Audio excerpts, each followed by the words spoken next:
Welcome back, everyone. My name is Patrick, here watching the Oilers Rundown.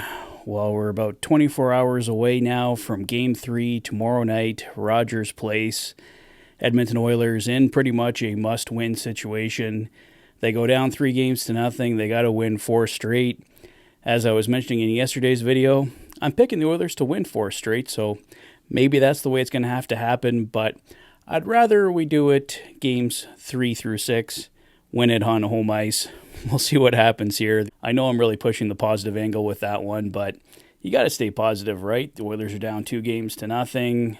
Game 1, they probably should have won. Game 2, they definitely deserve to lose, but we are where we are. The Oilers got to find a way to get things done. Latest reports say the Florida Panthers are arriving late tonight. They had some weather problems leaving Florida, so will that be somewhat of an advantage for the Oilers? The Panthers getting in late tonight, kind of knocked out of their routine a little bit. I mean, they should still get a full night's rest and some time to practice tomorrow, so don't know how much it will ultimately affect Game 3, but hopefully it gives the Oilers at least a little bit of an advantage there. Elliot Friedman mentioned today that the Florida Panthers expect Alexander Barkov to play in Game 3. He was practicing with the team today, so any advantage that the Oilers might have got there with Barkov not in the lineup does not look like it's going to happen.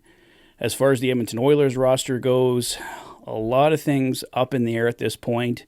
Evander Kane was the first one out for practice today, but he didn't ultimately take part in practice. He came out for an initial skate, but then left pretty quickly. Darnell Nurse was not out there as well, but he is expected to play in Game 3 tomorrow night.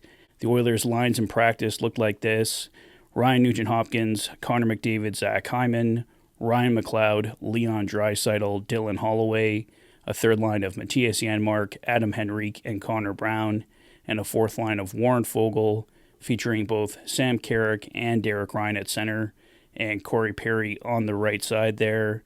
On defense, Ekholm and Bouchard, Gleason and Desharnais. Gleason skating in Darnell Nurse's spot there, but like I mentioned, Darnell Nurse is expected to play tomorrow night, and then Brett Kulak and Philip Broberg in the third pairing, Philip Kemp and Cody Ceci skating as the extra D there, so it looks like the defense will stay the same for Game 3, and of course Stuart Skinner starting in goal. In this final analysis from Tony Brower, he lists the following: Corey Perry sounds like he'll be drawing back in. Darnell Nurse will be ready to play according to head coach Chris Knoblauch.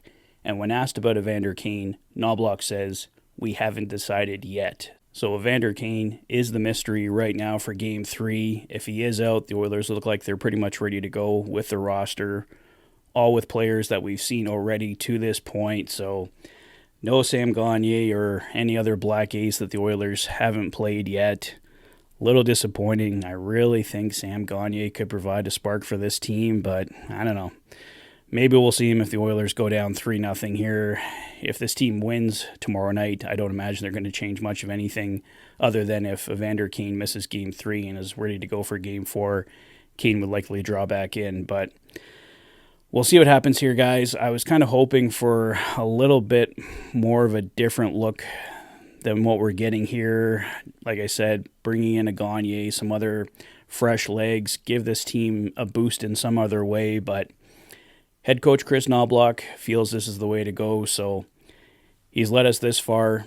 He's the one that makes these decisions, so I'll let him lead the way in that department. In an interesting note today, Chris Johnston tweeted this out: Connor McDavid says the Oilers need to counter the Florida Panthers' aggressive penalty kill by abandoning some of their power play structure and letting their instincts take over during the man advantage. We call it road hockey.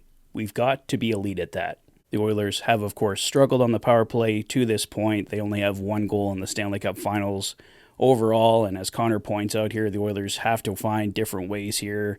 If it means abandoning some of their structure, looking for different opportunities, the Panthers have done a great job of clogging up lanes, forcing the Oilers into plays, and the Oilers, as we saw in Game 2 to an insane extent, are just passing way too much. They're giving up golden opportunities to pass the puck.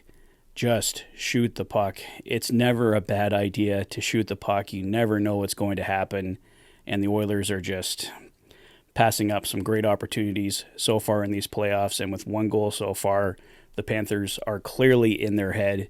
The Oilers need to find some new ways here, as Connor McDavid mentions, to generate some offense in this series. But I think that's all I got for now, guys. Let's stay positive going into Game 3. I'm picking the Oilers for a 4-1 victory tomorrow night. Let's see what happens. I don't know if we'll have any more roster news during the day tomorrow. Obviously, a decision one way or the other on Evander Kane, but that will probably ultimately come down to game time. So we'll see what happens tomorrow, guys, but let me know your thoughts, your predictions. Are the Oilers making this series 2-1 tomorrow night? Let me know your predictions and thoughts in the comment section below. If this is your first visit to the channel and you like what you see, please consider liking and subscribing for all the latest Oilers content. You've been watching the Oilers Fanatic. Thanks for being a fan.